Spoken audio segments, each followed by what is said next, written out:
Hey, thanks for making it to Veterans Info Tap. I'm glad you made it. The Major Richard Starr Act has, well, it's on its last leg. It has fallen out of the NDAA, the National Defense Authorization Act, and now here we are with it hanging on by a thread. Now, for transparency, I am a fan of the Major Richard Starr Act. I benefit in no way from the Major Richard Starr Act. I believe that it is really addressing a disparity, if you will. I believe that retirement and VA disability are two different things and therefore should be paid separately and fully.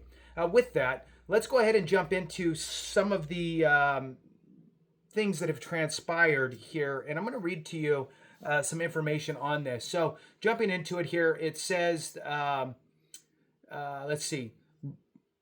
It says Republican leadership blocked two attempts from Senate Veterans Affairs Committee ranking member Richard Blumenthal's to advance stalled bipartisan legislation to deliver more than 50,000 combat injured veterans their full military benefits and financial certainty. The Major Richard Starr Act would ensure these veterans could receive their full Department of Defense retirement and Department of Veterans Affairs disability payments, which currently receives a dollar for dollar reduction. So, for example, if you are medically retired with less than 20 years, let's say 15 years, medically retired, and let's just say for easy numbers, your retirement check is $3,000 and your VA disability is $3,000. You would think 3,000 retirement, 3,000 VA disability. No. Your retirement is offset by your disability, and now you get $3,000. So that's how that works currently, and this would fix that. So it says here, despite its overwhelming bipartisan support, which is true, and importance for veterans, which is also, in my opinion, true, Senate Armed Services Committee Chairman Roger Wicker blocked Blumenthal's motion to pass the legislation and fix this injustice for disabled veterans. Now, political games? Maybe, right? Political games. And when it comes to veterans issues, they should absolutely be bipartisan. I am pro-veteran, and at the end of the day, that's all I am focused on is what is right for the veteran community. It doesn't matter if there's a D or an R in front of or behind or whatever. You get what I'm saying. At the end of the day, it's about veterans. So it says here, with his attempt to pass the bill unanimously blocked, Senator Blumenthal then offered a compromise motion that would have set up a single roll call vote on the bill at a 60-vote threshold. The motion would have waived all procedural votes to protect floor time and gave Republican Majority Leader Thune discretion to call up the vote at any point before the end of the year. Wicker also blocked this motion, denying a bill with 76 bipartisan co-sponsors a single vote. Blumenthal pressed for legislative action for impacted combat injured veterans and rebuked Republican leadership arguments for blocking the bill. The Major Richard Starr Act isn't double dipping. It isn't overly generous. It isn't going to break the bank, so to speak, to the federal government as a whole with its trillions of dollars. It is a minuscule fraction. To those veterans, it's not only a matter of quality of life and sometimes survival, it's fundamental fairness. They were promised, they've earned it, they deserve it, they need it, they ought to have it. And this measure simply would assure a vote. We ought to face our responsibilities. Maybe my colleagues, even though 76 of them have co-sponsored, that's 3/4 of this body. Maybe it would still fail for whatever reason, but I'd like to take my chances. Senator Wicker blocked the Major Richard Starr Act, citing that he believed the legislation would be too expensive, and provided compensation that he considered double dipping. despite delivering separate benefits from two different agencies. My colleague is asking for an entitlement that does amount to a double benefit and that we can't afford. Until authors of this proposal identify a way to offset the expense or to make it less expensive, we should not move forward with this legislation. Therefore, I do object, said Senator Wicker. Blumenthal refuted Wicker's notion that receiving military retirement pay from DoD and disability compensation pay from VA is double dipping. I want to respond on double dipping. Let's be clear that these are two separate programs, and the right to payment under each of them is separately deserved. Not everyone who is entitled to retirement pay gets disability benefits. You have to be in that club that nobody wants to join of being combat injured. And it is separate from of right that in no way involves double dipping, as we commonly refer to it. The retirement pay is for years of service in military. Disability compensation is for the loss of future earnings due to service-connected injuries or illness. And I just want to make clear this point is about really equity and fairness. The defense bill this year authorizes more than $1.1 trillion in military spending. Blumenthal rejected Wicker's argument that there is no money to take care of combat injured veterans and their families, especially when the Senate Republicans just spent $3.4 trillion to provide tax cuts for the ultra wealthy, end quote. CBO, the Congressional Budget Office, told us that Republican supported tax cuts explode the deficit by about $3.4 trillion. Let me repeat that, $3.4 trillion, in large part tax cuts to people who didn't need them. These veterans need these benefits. This cost is a minuscule fraction of those trillions. This country can afford to do right by these combat injured veterans. The DoD Office of the Actuary has indicated that they could implement the Richard Starr Act in a, quote, actuary sound manner. It's not too costly. It's financially sound. Blumenthal also emphasized the impact and difference this legislation would make in providing financial support for combat injured veterans. The bill doesn't create some great new overly generous benefit, but it would be enormously impactful and beneficial for each of those retirees who would be affected. The average is about $1,200 a month. It's not a fortune, but it would make a difference in the lives of these combat injured veterans. It simply ensures that the benefits we promised and the benefits they've earned are the benefits that they are now delivered. It's that simple. Currently, only veterans with disability ratings above 50% and more than 20 years of service are eligible to receive full military benefits, leaving behind more than 50,000 combat injured military retirees. The Major Richard Starr Act will fix this unjust policy for medical retirees with a combat-related disability, providing them their full VA disability and DoD retirement payments. This legislation has overwhelmingly support from the majority of both chambers of Congress, with 76 bipartisan co-sponsors on the Senate side and 304 bipartisan co-sponsors in the House. It is named in honor of Major Richard Starr, a decorated war veteran who was forced to medically retire due to his combat-related injuries. Major Starr fought to fix this injustice facing combat-injured veterans until he lost his battle with cancer in 2021. There's a transcript as well if you go onto Blumenthal's site where this is in print here. It goes on here to say, it's basically a transcript here now. Thank you, Mr. President. I'm here to talk about the bill that is a matter of fundamental fairness to our veterans, most especially to our combat injured veterans, a group that should invoke the sympathies and support of our nation as no other. I'm here to talk about the Major Richard Starr Act. Many of my colleagues know about it because 76 members of this body are co sponsors. That's a large number, but so far, it has not been sufficient to gain even a vote. And so I am asking today that the support be turned into action. This bipartisan legislation will correct one of the deepest injustices impacting disabled veterans.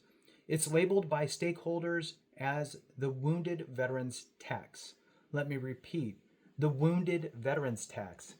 As it stands now, prevents more than 50,000 combat injured veterans who were forced to retire to be barred from a full military pension they earned or were promised. Let me explain.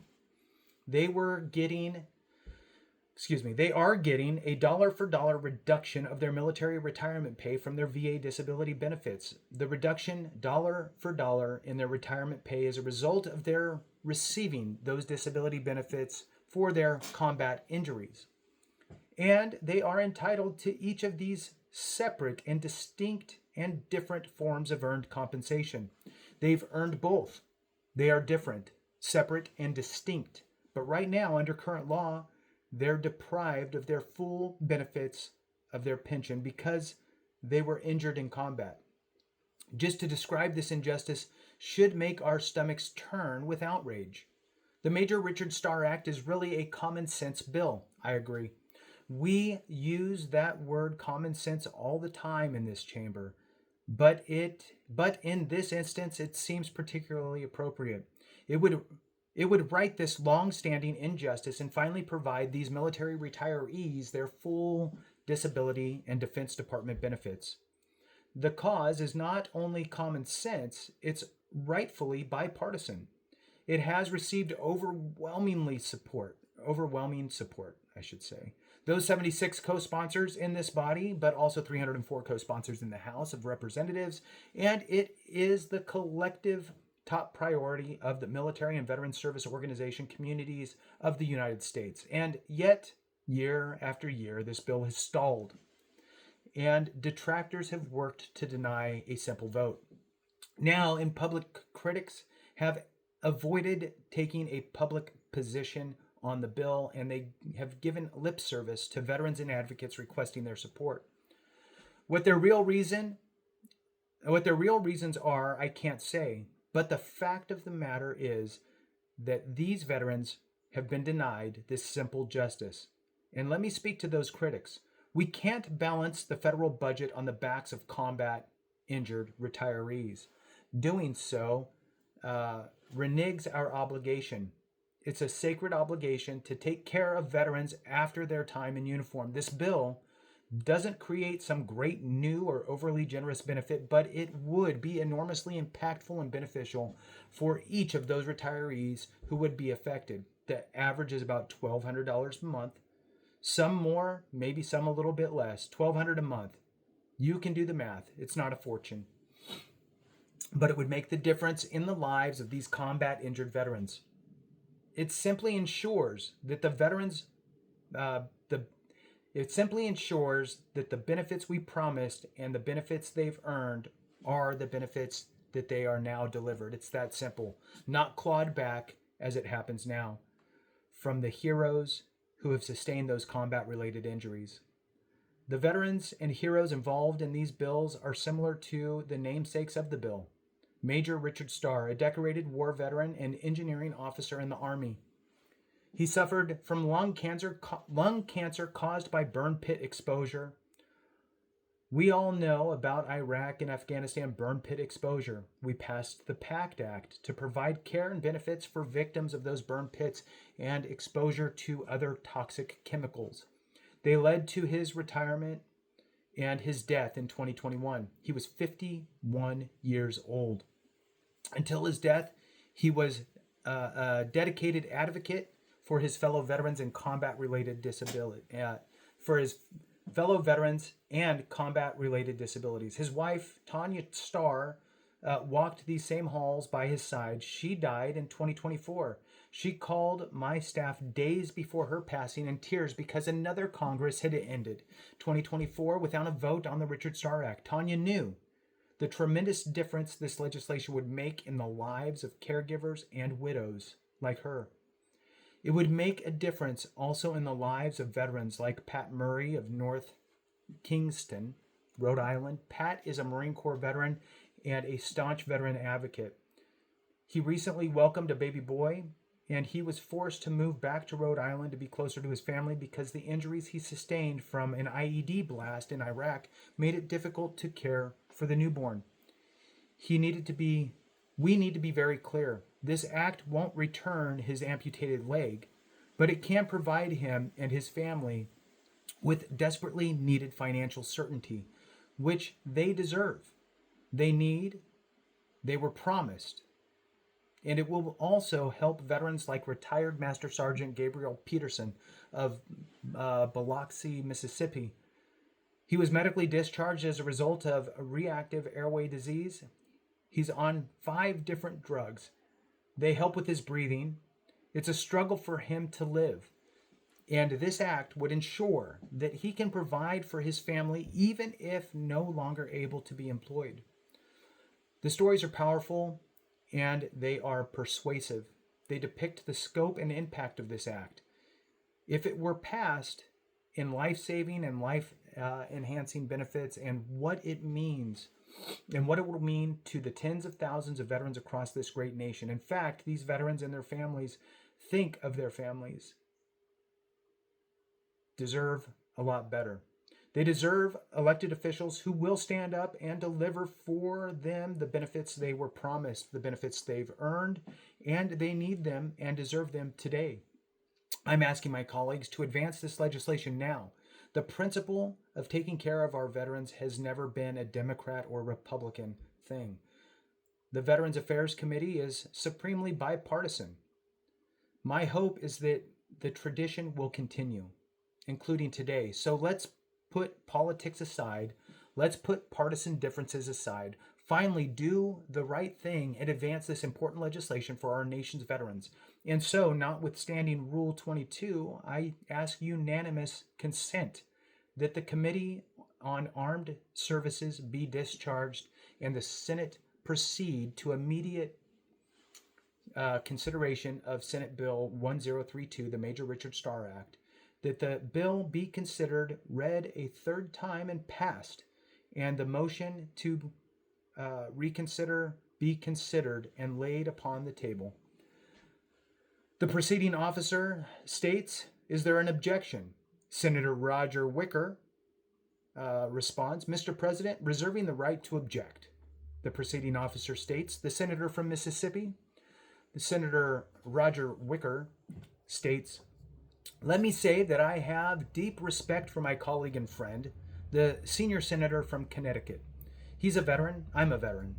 I have no doubt in my mind that Senator Blumenthal has a heart for the veterans and for the disabled veterans, and I appreciate that. He's moved with concern for those who have served and who have been injured. However, my colleague is asking for an entitlement that does amount to a double benefit, and that we cannot afford.